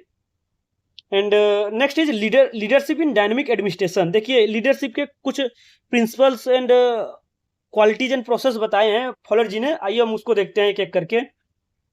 सो before starting leadership in dynamic administration we should know what is a leader. Important point है लीडर क्या होता है, मतलब लीडरशिप क्या होता है in organisation.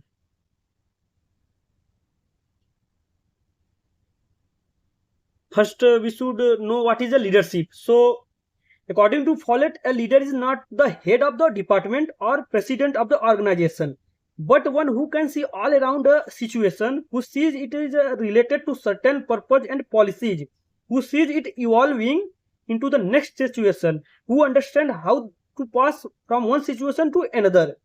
He is a man who can show that the order is integral to the situation. देखिए folate ji ने बताया कि जो लीडर होगा वो ऐसा नहीं है कि जो लीडरशिप है वो क्या है, हमारा जो लीडर है वो हमारा ऐसा नहीं, जरूरी नहीं है कि वो हमारा ऑर्गेनाइजेशन का हेड हो, प्रेसिडेंट ही हो। लीडर वो हो सकता है जो किसी भी सिचुएशन को समझ सके, उस सिचुएशन से निकल सके और उस सिचुएशन का प्रॉब्लम को क्या करे, सॉल्व कर सके। और हमारे जो ग्रुप है ऑर्गेनाइजेशन में, उनको क्या कर सके, गाइड कर सके, कंट्रोल कर सके, उनको सुपरवाइज कर सके।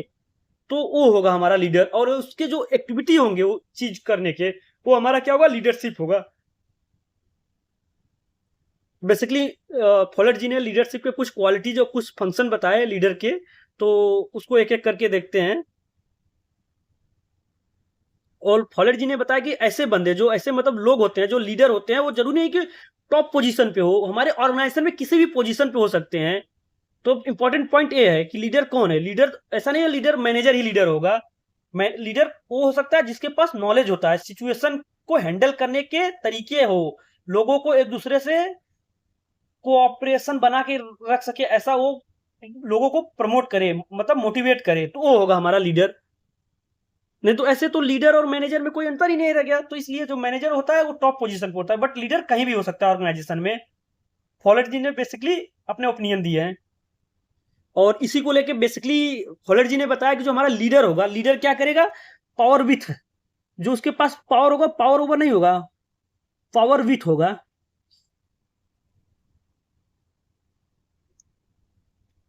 So finally, the function of the leader is to create group power with, rather than to exercise personal power over। तो जो लीडर का काम होगा क्या करेगा, लोगों को ऐसा गाइड करेगा, लोगों को ऐसा मतलब मोटिवेट करेगा कि सारे लोग, जो ग्रुप में सभी लोग होंगे, वो अपने अकॉर्डिंग डिसीजन मतलब ले सकेंगे, और या तो उस सिचुएशन से क्या करेंगे, सॉल्व कर सकेंगे। तो क्या होगा, पावर बिथ हो गया। ना कि कोई पर्सनल ऐसा पावर होगा कि लोगों को जबरी या फोर्सफुली काम कराया जाए, ऐसा चीजें नहीं होगा। तो लीडरशिप क्या है, पावर बिथ होगा। And now Follett distinguish between the following three type of leadership. देखिए अब इसके बाद जो लीडरशिप कितने क्या होते हैं उसके तो आपने समझ लिया लीडरशिप क्या है। उसके बाद फॉलेट जी ने लीडरशिप के तीन प्रकार बताए, तीन टाइप बताए।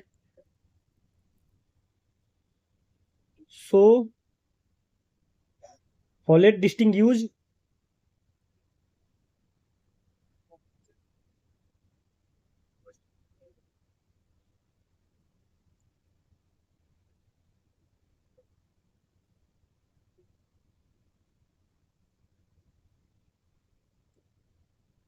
following three types of leadership. So first one is leadership of position।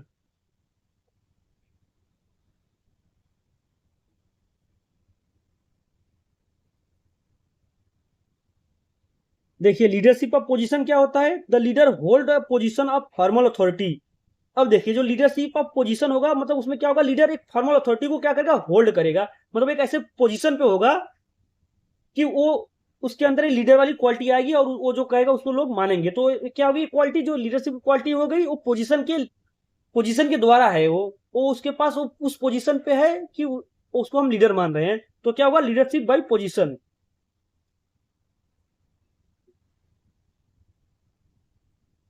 And next one is the leadership of personality.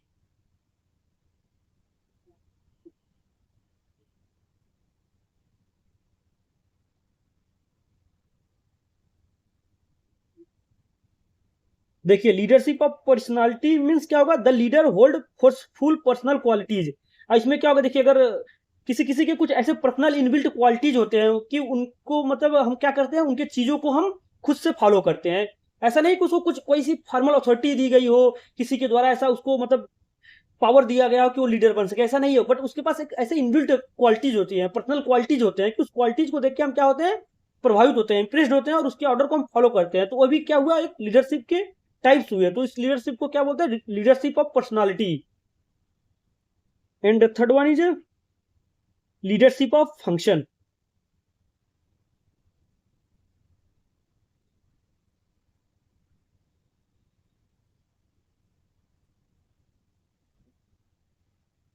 So leadership of function is that the leader holds both position and personality। देखिए leadership of function क्या होता है कि the leader hold both position and personality. तो क्या होगा, leadership of function. Leadership of function क्या होगा, जिसमें मतलब जो लीडर क्या करेगा, होल्ड करेगा, एक फॉर्मल पोजीशन भी होल्ड करेगा और एक उसके पास एक पर्सनल क्वालिटीज भी होंगे, पर्सनल क्वालिटीज भी होगा। तो उससे क्या होगा, leadership of function. But Follett ने क्या बोला है, Follett said that only those people who possess the functional knowledge lead in the modern organisation and not those who possess the formal position और फोर्सफुल पर्सनालिटी। देखिए simple में ये है कि फॉलेट जी ने ये बताया कि जिसके पास कुछ नॉलेज होगा, फंक्शनल नॉलेज होगा, जिसके पास स्किल होगा, वही क्या करेगा, मॉडर्न ऑर्गेनाइजेशन में लीड करेगा। नहीं तो ऐसा नहीं है जिसको किसी के पास हम फॉर्मल अथॉरिटी दे दे या तो उसके पास पर्सनल क्वालिटीज हो, वो लोग लीड नहीं करेंगे।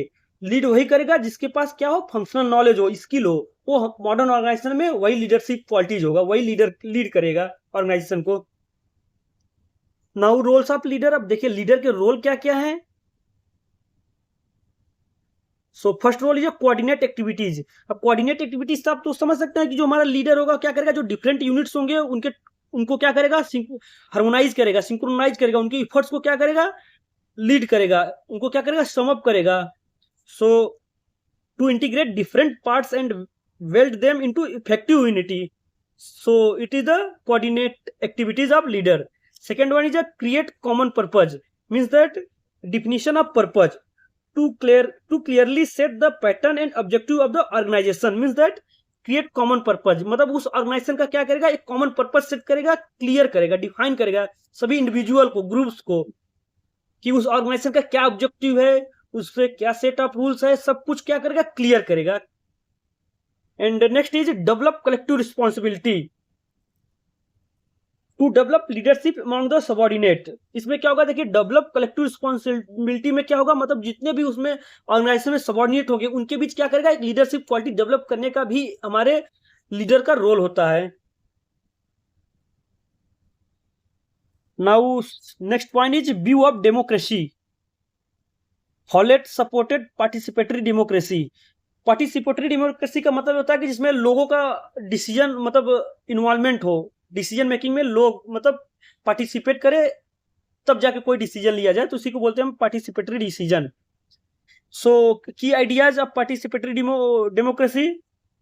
Democracy is a continuous interaction among citizens. देखिए जो हमारा डेमोक्रेसी, जो पार्टिसिपेटरी डेमोक्रेसी क्या होगा, एक कॉन्टिन्यूअस इंटरेक्शन होगा, जो जितने भी सिटीजन होंगे उनके बीच होगा।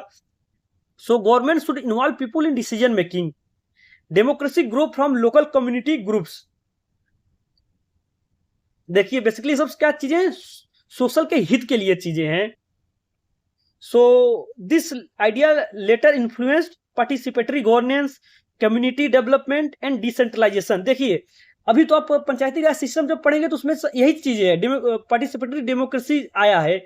और अभी हम प्रैक्टिकल में अपने देख रहे हैं जो भी डिसीजन लिया जा रहा है पार्टिसिपेटरी नेचर का है, सभी लोगों का उसमें क्या है, इन्वॉल्वमेंट है, सभी लोगों का क्या है उसमें डिसीजन है। तो ये सब चीजें तो हम अभी देख रहे हैं, बट उस समय क्या हुआ था, ये सब चीजें सजेस्ट किए गए थे। फॉलेट जी ने सब चीजें बहुत पहले ही सजेस्ट कर दिए थे सब आइडियाज को, तभी तब जाके अब ये सब चीजें डिसेंट्रलाइजेशन वगैरह सब चीज हुआ, कम्युनिटी डेवलपमेंट हुआ, पार्टिसिपेटरी गवर्नेंस आया। ये सब अब जो हम रिजल्ट देख रहे हैं वो बहुत पहले इन लोगों का क्या था, इफर्ट था। अभी हम बस क्या देख रहे हैं, रिजल्ट देख रहे हैं, बट इनके पीछे क्या इफर्ट रहा, लोगों का क्या प्रिंसिपल रहा, लोगों का क्या रिसर्च रहा, वो सब क्या है, इनके जो फिलॉसफी है ये सब है, ये जरूरी है पढ़ना। Now see the significance of dynamic administration. देखिए अब जो डायनेमिक एडमिनिस्ट्रेशन है उसका क्या सिग्निफिकेंस है। So Follett ideas are considered ahead of her time. Major contribution, bridge between classical and behavioral theory, emphasis on human relations, development of participatory management, recognition of conflict as a constructive, promotion of situational authority, foundation for modern leadership theory, influence new public administration and collaborative governance। देखिए ये सब क्या है, देखिए जो हमने dynamic administration पढ़ा Mary picker folate का, तो इससे हमने क्या देखा, जो हमारा क्लासिकल थ्योरी थे और जो हमारा बिहेवियरल थ्योरी थे उनके बीच एक अभी तो बिहेवियरल थ्योरी हमने पढ़ा नहीं, बट पढ़ेंगे तो जान जाएंगे उसमें क्या है। बट हमने क्लासिकल थ्योरी पढ़ा, क्लासिकल थ्योरी में हमने देखा कि ऑर्गेनाइजेशन के एफिशिएंसी को लेके सारे थिंकर बात कर रहे हैं, बट कोई भी थिंकर ऐसा नहीं है ह्यूमन एस्पेक्ट को बात कर रहा है। तो उसी ह्यूमन एस्पेक्ट को हमारे फॉलेट जी ने क्या किया, फोकस में लाया। तो इससे क्या हुआ, एक ब्रिज क्रिएट किया उन्होंने क्लासिकल थ्योरी को लेके और हमारे जो ह्यूमन बिहेवियरल अप्रोच थे उसके बीच। और उन्होंने क्या किया, ह्यूमन रिलेशन को क्या किया, इम्फेसाइज किया। और हमारे जो मैनेजमेंट में है एक पार्टिसिपेटरी डेवलपमेंट लाया, कि जो कि मैनेजमेंट प्रोसेस में जो हमारे इंप्लॉय होंगे, सबऑर्डिनेट होंगे, उनका भी इन्वॉल्वमेंट को उन्होंने क्या दिया, जोर दिया। और जो ऑर्गेनाइजेशन में कंफ्लिक्ट क्रिएट हो रहा है due to different of opinion, difference of opinion को लेके, उसको उन्होंने फॉलेट जी ने क्या बोला, उसको एक कंस्ट्रक्टिव वे में यूटिलाइज करो, ताकि हमारा ऑर्गेनाइजेशन का क्या हो, डेवलपमेंट हो। एंड जो हमारा सिचुएशनल अथॉरिटी हो उसको उन्होंने क्या किया, प्रमोट किया। जो अथॉरिटी होगी सिचुएशनल होनी चाहिए, ना कि कोई किसी हियरarchical पोजीशन के द्वारा होनी चाहिए। इसको भी इन्होंने क्या किया, प्रमोट किया। और यही सिर्फ चीज को लेके क्या हुआ, जो हमारे अभी हमें अपने प्रेजेंट सिनेरियो में जो गवर्नेंस देख रहे हैं वो सब क्या है, इसी के तो आउटकम्स है। And foundation for modern leadership theory को भी इन्होंने क्या दिया, फाउंडेशन दिया। एंड जो अभी हम new public administration and collaborative governance पढ़ रहे हैं, देख रहे हैं, वो सब क्या है, इन सब के इफर्ट के ही तो आउटकम्स हैं। Now see the criticism of Follett's theory. Follett के जो डायनेमिक थ्योरी है, डायनेमिक एडमिनिस्ट्रेशन थ्योरी है, उसके अब क्रिटिसिज्म देखते हैं। अभी तो हमने सिग्निफिकेंस देख लिया, इंपॉर्टेंस देख लिया, प्रिंसिपल्स देख लिया, आउटकम्स देख लिया, but apart from this theory have some criticism. So idealistic approach, देखिए जो इनके बताए गए, जो इनको थ्योरी थे, इनके सजेशन थे, बेसिकली उसको क्या बोले, एक आइडियलिस्टिक अप्रोच बताया गया। मतलब कि एक आइडियलिस्टिक अप्रोच है, ऐसा नहीं कि प्रैक्टिकल है, बट एक आइडियलिस्टिक अप्रोच बताया गया। इस बेसिस पे इस थ्योरी क्या हुई, क्रिटिसाइज हुई। नेक्स्ट वन इज इंटीग्रेशन में नॉट ऑलवेज बी प्रैक्टिकल। और जो इन्होंने इंटीग्रेशन मेथड अपना बताया था कॉन्फ्लिक्ट रिजोल्यूशन को लेके, वो हमेशा प्रैक्टिकल नहीं है। उन्होंने ऐसा तो बता दिया ऐसा होना चाहिए, बट ऐसा जरूरी नहीं कि हर जगह वैसा हो, इंटीग्रेशन हो ही। निग्लेक्ट ऑफ पावर रियलिटीज, देखिए जो power with and power over की इन्होंने बातें बताई थी कि पावर बीट होना चाहिए, तो एक क्या हुआ, ये निग्लेक्ट कर दिया गया। ऐसा नहीं है कि हर जगह ये ऑर्गेनाइजेशन में होता हो। In many organisation authority remains hierarchical. देखिए अभी भी हम बहुत से ऐसे अथॉरिटीज देखेंगे, ऑर्गेनाइजेशन देखेंगे जिसमें अथॉरिटी क्या हो, टॉप पोजीशन पे है। और उन्होंने क्या बताया था, अथॉरिटी सिचुएशन के अकॉर्डिंग होनी चाहिए, बट ऐसा नहीं है सभी जगह। मतलब एक अपवाद इसको कह सकते हैं, कहीं पे है कहीं पे नहीं है, बट जहां नहीं है उन्हीं के बेस पे क्या हुआ, इनकी थ्योरी क्रिटिसाइज हुई। And lack of empirical evidence, देखिए इसमें जो क्या हुआ कि जो सब चीजें बताई, इन्होंने बता तो दिए सब चीजें, बट उनको जो क्रिटिक थे उन्होंने बताया कि जो इसमें एक्सपीरियंस की कमी रह गई। ये सब चीजें उन्होंने कम एक्सपीरियंस किए, बट एक ही ऑर्गेनाइजेशन में इन्होंने अपना कंट्रीब्यूशन किया और क्या किया, अपने थ्योरी जनरलाइज कर दी। सो कंसेप्ट मोस्टली फिलोसफिकल हैं। इनके जो कंसेप्ट है बेसिकली, सब चीज़ें जो इंटीग्रेशन के मेथड्स हैं और सिचुएशनल थ्योरी है, ये सब क्या है, बेसिकली फिलोसफिकल हैं, प्रैक्टिकल में बहुत कम है। एंड डिफिकल्ट टू इम्प्लीमेंट, और सारे जो उनके थ्योरीज हैं, फिलोसफी है, वो बहुत ही डिफिकल्ट है प्रयोग में लाना, मतलब इम्प्लीमेंट करना। So requires high level of cooperation and trust. देखिए अब इनकी जो थ्योरी है, बेसिकली आप अगर एग्जांपल लीजिए, इनकी जो सिचुएशनल थ्योरीज है, अगर उसको हम ऑर्गेनाइजेशन में ला रहे हैं तो क्या होगा, अगर उस थ्योरी को अगर हम ला रहे हैं तो क्या होगा, हमें बहुत हाई डिग्री ऑफ ट्रस्ट चाहिए और लोगों का कोऑपरेशन चाहिए, मैनेजमेंट और जो हमारे होंगे जो सबॉर्डिनेट उनका कोऑपरेशन होगा, तभी तो सिचुएशन के अकॉर्डिंग किसी को हम लीडर बनाएंगे, अथॉरिटी हम किसी को देंगे। Now see the relevance in modern public administration. जो अब हमारे डायनेमिक एडमिनिस्ट्रेशन है, मॉडर्न पब्लिक एडमिनिस्ट्रेशन में कैसे रेलिवेंस है उसको एक एक करके देखते हैं। Follett's ideas are highly relevant today. So here modern concept, देखिए अब हमारा मॉडर्न कंसेप्ट है और यहाँ पे हम फॉलोड के आइडियाज को क्या करेंगे, रिलेट करेंगे, कैसे हमारा मॉडर्न कॉन्सेप्ट जो अभी चल रहा है उसको और जो फॉलोड की आइडिया है वो कैसे रेलिवेंट है एक दूसरे से। So first modern concept is participatory governance. अभी देखिए जो मॉडर्न टाइम में अभी प्रेजेंट सिनेरियो में जो चला है वो पार्टिसिपेटरी गवर्नेंस चल रहा है। तो ये हमारा फॉलोड का क्या आइडिया था इससे रिलेटेड, पावर विथ का जो आइडिया फॉलोड जी ने दिया था वही तो हमारा पार्टिसिपेटरी गवर्नेंस है प्रेजेंट टाइम में। एंड नेक्स्ट जो हमारा मॉडर्न कंसेप्ट है कोलैबोरेटिव एडमिनिस्ट्रेशन का, कोलैबोरेटिव एडमिनिस्ट्रेशन का वो किससे है, जो फॉलोड जी का इंटीग्रेशन मेथड से रिलेट है। एंड नेक्स्ट वन क्या, नेटवर्क गवर्नेंस। ये देखिए नेटवर्क गवर्नेंस हमारा क्या है, मॉडर्न कंसेप्ट है, बट फॉलोड के आइडिया में क्या था, reciprocal relationship. Reciprocal relationship means एक दूसरे से लोग क्या हो, कंटेक्ट हो। एंड सिचुएशनल लीडरशिप, देखिए ये भी मॉडर्न कंसेप्ट है। एंड फॉलोड का क्या आइडिया था, law of situation. Conflict management, अभी भी कॉन्फ्लिक्ट मैनेजमेंट मॉडर्न कंसेप्ट में चलता है कि हमारे बहुत सारे फिलोसफी, बहुत सारे रूल रेगुलेशन बनाए जाते हैं कॉन्फ्लिक्ट को रिजॉल्व करने के लिए, और उस कॉन्फ्लिक्ट का आउटपुट आना चाहिए, पॉजिटिव आउटपुट आना चाहिए। ये सब चीजें मॉडर्न गवर्नेंस में चल रहे हैं, बट फॉलोड के आइडियाज में इसको क्या बोला गया है, कंस्ट्रक्टिव कॉन्फ्लिक्ट। सो दस फॉलोड इज ऑफ्टन कॉल्ड। देखिए अब फॉलोड का क्या योगदान मॉडर्न ऑर्गेनाइजेशन में बहुत है, आप लोगों ने देख लिया। इस सब जो अभी मॉडर्न ऑर्गेनाइजेशन में सारे कॉन्सेप्ट चल रहे हैं, उन्होंने फॉलोड जी ने अपने आइडियाज में सब कुछ बताया है। तो इस सब कंट्रीब्यूशन को लेके, सिस्टमैटिक स्टडीज को लेके जो फॉलोड जी को, मैरी पाकर फॉलोड जी को क्या बोला गया है, mother of modern management. Mother of modern management. MCQ, it में भी एमसीक्यू, देखिए आपके एमसीक्यू में आ सकता है, इसको आप लोग राइट डाउनलोड कर लीजिएगा। जो मॉडर्न मैनेजमेंट की माता कही गई है, मदर ऑफ मॉडर्न मैनेजमेंट। देखिए पीटर ड्रकर एक हमारे थिंकर है, Peter Drucker.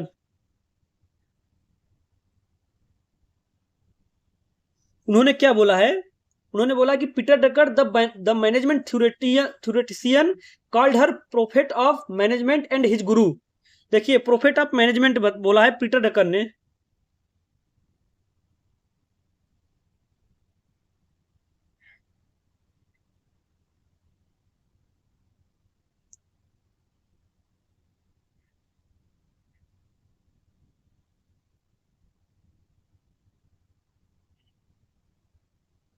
So important point, जो प्रोफेट ऑफ मैनेजमेंट किसने बोला है, पीटर ड्रकर जी ने बोला है।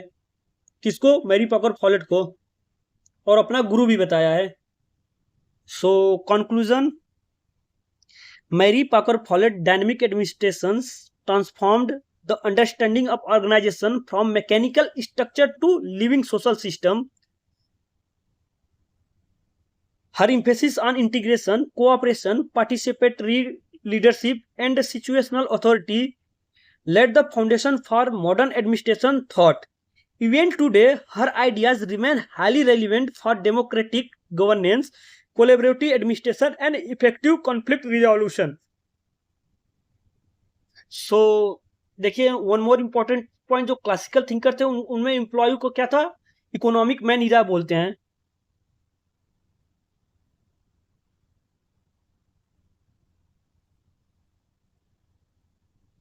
एक इस time classical,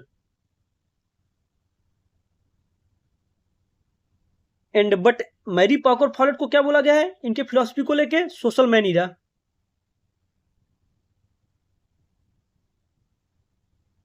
social man era basically क्यों बोला गया है, देखिए जो हमारे क्लासिकल थिंकर थे उन्होंने, मतलब जो वर्कर थे उनको बोला गया कि वर्कर हम किससे मोटिवेट होते हैं, पैसे से, फाइनेंशियल प्रॉफिट से। इंसेंटिव से क्या होते हैं, मोटिवेट होते हैं, इसलिए उनको क्या बोला गया, इकोनॉमिक मैन बोला गया। तो इसलिए उस जो समय को क्या बोला गया, इकोनॉमिक मैन ईरा। बट हमारी जो मैरी पॉकेट फादर थी, उन्होंने क्या बोला, जो एम्प्लॉय को सोशल सोशल इन्वायरमेंट का एक मतलब कि एक हिस्सा बताया, पार्ट्स बताया, उनके हित में उन्होंने जो चीजें अपने कंट्रीब्यूट किए थे, तो इसलिए उनको क्या बोला गया, सोशल मैन ईरा। सो जो हमारा डायनेमिक एडमिनिस्ट्रेशन रहा ऑलमोस्ट कंप्लीट हो गया। ऑलमोस्ट क्या कंप्लीट है, मैंने मैक्सिमम पॉइंट कवर कर दिए हैं, बट कुछ और इससे पॉइंट आएगा तो हम एमसीक्यू लाएंगे तो उसमें कंप्लीट कर देंगे जो कुछ भी बचा हुआ होगा। बट ऑलमोस्ट मैंने एम लक्ष्मीकांत से और इग्नू के नोट्स से और प्रसाद एंड प्रसाद बुक से सभी जगह से कंटेंट को कंपाइल किए हैं और आपको एक्सप्लेन किए हैं। तो अब इससे ज़्यादा मुझे तो नहीं लगता आएगा, फिर भी मैं एमसीक्यू सेशन लाऊंगा तो हो सकेगा जितना, मतलब एक्सटेंट क्या रहा है उसको एनालाइज करूंगा और अच्छे से एमसीक्यू सेशन लाएंगे। तो बेसिकली अभी जितना मैंने लेक्चर लिया उसको आप पढ़िए, रिवाइज करिए और मगअप कीजिएगा। So thank you for today's class.